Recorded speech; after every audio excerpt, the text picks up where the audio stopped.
PM Modi के पास पहुंचा भारत तिवारी का एनकाउंटर केस। दिल्ली से आया फोन तो हरकत में आई बिहार की सरकार। सीएम सम्राट चौधरी ने भरत के परिवार से की एक मुलाकात। आशा देवी ने खोली पुलिस की करतूत और बयां किया दर्द। शुरू हुआ एक्शन और धाएं धाएं करने वालों के गिरे विकेट। एसडीएम डीएसपी के बाद अब नपेंगे एसपी और कलेक्टर। बिलौटी गांव पहुंचे बीजेपी के विधायक और कही बड़ी बात। देश में दो मुद्दे पिछले एक माह के दौरान जमकर चर्चाओं में रहे। एक मुद्दा नीट पेपर लीक का था, तो जिसके लिए सीजेपी के नेतृत्व में हजारों छात्रों ने दिल्ली के जंतर मंतर पर घेराव किया, अनशन किया, प्रदर्शन किया। जंतर मंतर से शिक्षा मंत्री धर्मेंद्र प्रधान के इस्तीफे को लेकर आंदोलन चलाया गया। तो दूसरा मुद्दा बिहार के भोजपुर का था। यहां के बिलौटी गांव निवासी भरत भूषण तिवारी को पुलिस ने एनकाउंटर में मार दिया था, जिसके चलते पूरे बिहार में एनकाउंटर के खिलाफ लोग सड़कों पर उतरे। बिलौटी गांव का एक बड़ा केंद्र बनकर उभरा।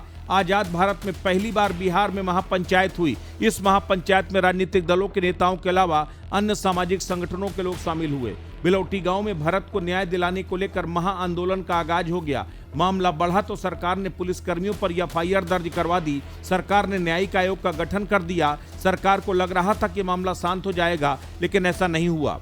बिलौटी गांव से भरत के परिवार वाले सैकड़ों ग्रामीणों के साथ दिल्ली कूच कर गए। ग्रामीणों ने जंतर मंतर पर आंदोलन शुरू कर दिया। भरत के भाई ने राष्ट्रपति के पास गुहार लगाई। भरत के भाई ने देश के पीएम नरेंद्र मोदी को चिट्ठी लिखी। पीएम नरेंद्र मोदी से भरत को इंसाफ दिलाए जाने की मांग की। मामला पीएम मोदी तक पहुंचा तो वो हरकत में आए। सूत्र बताते हैं कि पीएमओ से एक कॉल सीएम सम्राट चौधरी के पास आई। कॉल में दो टूक शब्दों में कहा गया कि एनकाउंटर की निष्पक्ष जांच हो। भरत के परिवार वालों से आप मिले। आरोपी अधिकारियों को प्रमोशन देने के बजाय उन्हें डिसमिस करें। फिर क्या था? सीएम सम्राट चौधरी ने आनन फानन में भरत के परिजनों को सीएम आवास बुलाया। भरत एनकाउंटर की पूरी कहानी जानी और तत्काल प्रभाव से एसडीएम और डीएसपी पर गाज गिरा दी। इसके साथ ही पहली बार स्थानीय बीजेपी विधायक बिलौटी गांव पहुंचे और समस्याएं जानी। भरत को जल्द से जल्द न्याय दिलाए जाने का भरोसा दिया। कहते हैं जब जनता सड़क पर उतरती है तो बड़ी से बड़ी सरकारों को झुकना पड़ता है। जब जनता आंदोलन पर उतर आती है तो सरकारें सत्ता बेदखल हो जाती है। यही वजह है कि भारत को लोकतंत्र की जननी कहा जाता है।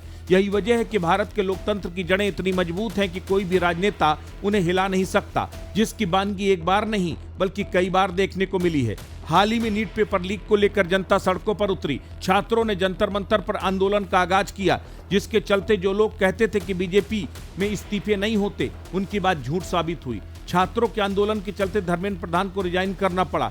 कुछ ऐसा ही एक मामला तेजी से चर्चाओं में है। यह मामला बिहार के भोजपुर जिले का है। यहां 17 जून को बिलौटी गांव निवासी बीएससी के छात्र को पुलिस ने एनकाउंटर में मार दिया, जिसके बाद भरत को लेकर लोग सड़कों पर उतरते हैं। आंदोलन तेज होता। सरकार को लगता था कि कुछ दिन के बाद पब्लिक शांत हो जाएगी। सरकार की यही भूल भारी पड़ गई। भरत एनकाउंटर का मुद्दा बिहार से निकलकर देश के कई राज्यों में फैल गया। भरत का केस दिल्ली दरबार भी पहुंचा। भरत की मां, पिता, बहन, भाभी जंतर मंतर पहुंचे। यहां भरत को न्याय दिलाए जाने को लेकर आंदोलन किया। भरत के भाई चंदन ने पीएम नरेंद्र मोदी और गृह मंत्री अमित शाह को पत्र लिखा।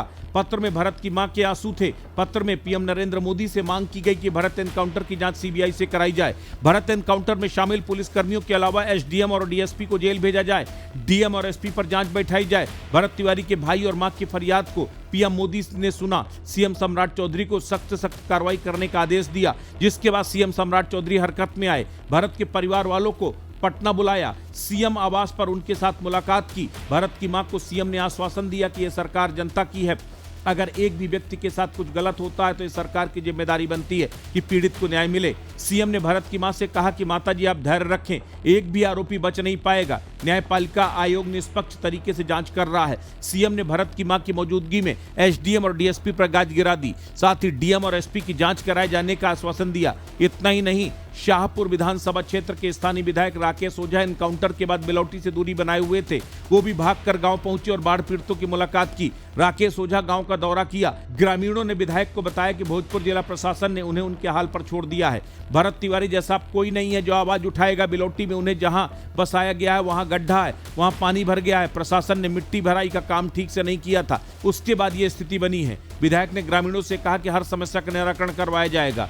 इन सभी समस्याओं के स्थायी और प्रभावी समाधान के लिए संबंधित अधिकारियों को आवश्यक दिशा निर्देश दिए जाएंगे। ऐसे में जानकारों की राय यह है कि बांकीपुर उपचुनाव में प्रशांत किशोर ने भरत तिवारी एनकाउंटर को एक मुद्दा बना दिया है। उसके बाद से बीजेपी की हालत खराब हो गई है। बीजेपी नेता लगातार भरत तिवारी के मुद्दे पर सक्रिय हो गए हैं। मुख्यमंत्री सम्राट चौधरी घटना के 45 दिन बाद परिवार से मिलना उसी रणनीति का हिस्सा है। इसके अलावा भरत तिवारी एनकाउंटर की गूंज यूपी में भी सुनाई दे रही है। यूपी में कुछ माह के बाद चुनाव होने वाले हैं। यूपी के पूर्वांचल में 100 से अधिक सीटों पर ब्राह्मण वोट हार जीत में अहम रोल अदा करते हैं। जानकार बताते हैं कि पार्टी हाईकमान भरत केस को लेकर गंभीर है। यही वजह है कि जो नेता भरत के परिवार से मिलने नहीं आ रहे थे, बिलौटी से खुद को दूर किए हुए थे, वो भी अब बिलौटी गांव पहुंच रहे हैं।